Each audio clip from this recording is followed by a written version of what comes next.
మన ఆంధ్రప్రదేశ్‌లోని కూటమి ప్రభుత్వం ఎప్పుడైతే ఏర్పడిందో అప్పటి నుంచి కూడాను ప్రధాని నరేంద్ర మోడీ గారు ఒకసారి వచ్చారు. ఆ తర్వాత మళ్ళీ రాలా. సో, మళ్ళీ మే 9న ప్రధాని నరేంద్ర మోడీ గారు ఆంధ్రప్రదేశ్‌కి వస్తున్నారన్నమాట. ప్రధాని నరేంద్ర మోడీ గారు మే 9న ఎందుకు వస్తున్నారని చెప్పేసి చాలా మందికి తెలీదు. ఆయన అసలు పర్యటన కోసం వస్తున్నారా? లేదా ఇంక దేనికైనా వస్తున్నారా? ఎవరితోని మీటింగ్ కోసం వస్తున్నారా? అని చాలా మంది ఆలోచిస్తా ఉన్నారు. అసలు ఆయన ఎందుకు వస్తున్నారో కూడా తెలీదు.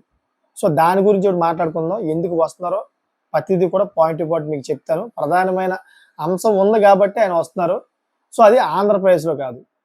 ఆంధ్రప్రదేశ్‌లో కొన్ని ముఖ్యమైన విషయాలున్నాయి. ఆటిలికి మాత్రమే ప్రధానమైన విషయం కోసం వస్తున్నాడు గానీ, అది ప్రధానమైన విషయం కాదన్నమాట. ఆ ప్రధానమైన విషయం ఎక్కడ ఏర్పాటవుతుందో అది కూడా మీకు చెప్తా ఉన్నాను. సో, ప్రెజెంట్ మనం చూసుకుంటే ప్రధాని నరేంద్ర మోడీ గారు మన ఆంధ్రప్రదేశ్‌కి మే 9వ తారీఖున ఎందుకు వస్తున్నారంటే, మన ఆంధ్రప్రదేశ్‌లో ఏదైతే సెంట్రల్ గవర్నమెంట్‌కి సంబంధించిన శంకుస్థాపనలు ఏవైతే ఉన్నాయో, ఆ శంకుస్థాపనలు చేయడానికి ఆయన వస్తున్నారు.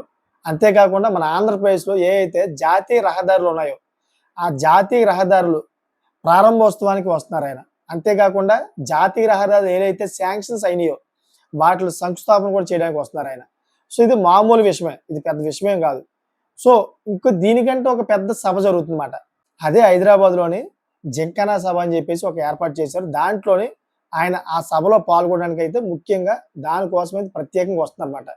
సో, దాన్ని ఉద్దేశించి ఈ పక్కన ఆంధ్రప్రదేశ్‌లో కూడా ఏవైతే ఈ శంకుస్థాపనలు ఇయన్నీ కూడా ఒకేసారి చేయడానికి ఆయన ప్లానింగ్‌లో అయితే పెట్టుకొని వస్తున్నారన్నమాట. అది చాలామంది ఏంటంటే మోదీ గారు వస్తున్నారు. మోదీ గారు రావడం వల్ల మన ఆంధ్రప్రదేశ్‌లోని ఇంకా ఏమైనా జరుగుతున్నాయా అని చెప్పి చాలామంది చాలా విధాలుగా థింక్ చేస్తున్నారు గానీ, నాకు తెలిసిన మటుకైతే ఆంధ్రప్రదేశ్‌లో జాతీయ రహదారులు ఏవైతే ఉన్నాయో ఆటిల శంకుస్థాపన, అదేవిధంగా కొన్ని కేంద్ర ప్రభుత్వం నిర్మించినటువంటి కొన్ని సంస్థలున్నాయి. ఆటిలకి శంకుస్థాపన చేయడానికి ఆయన వస్తున్నారు.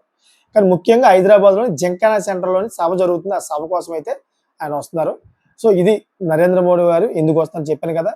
సో, మీకేమనిపిస్తుందో కామెంట్ చేయండి. అదేవిధంగా ఇటువంటి లేటెస్ట్ ఇన్ఫర్మేషన్ కోసం ఎప్పటికప్పుడు నేను అందిస్తా ఉంటాను. నా ఛానెల్ సబ్స్క్రైబ్ చేసుకోండి. Thanks for watching friends.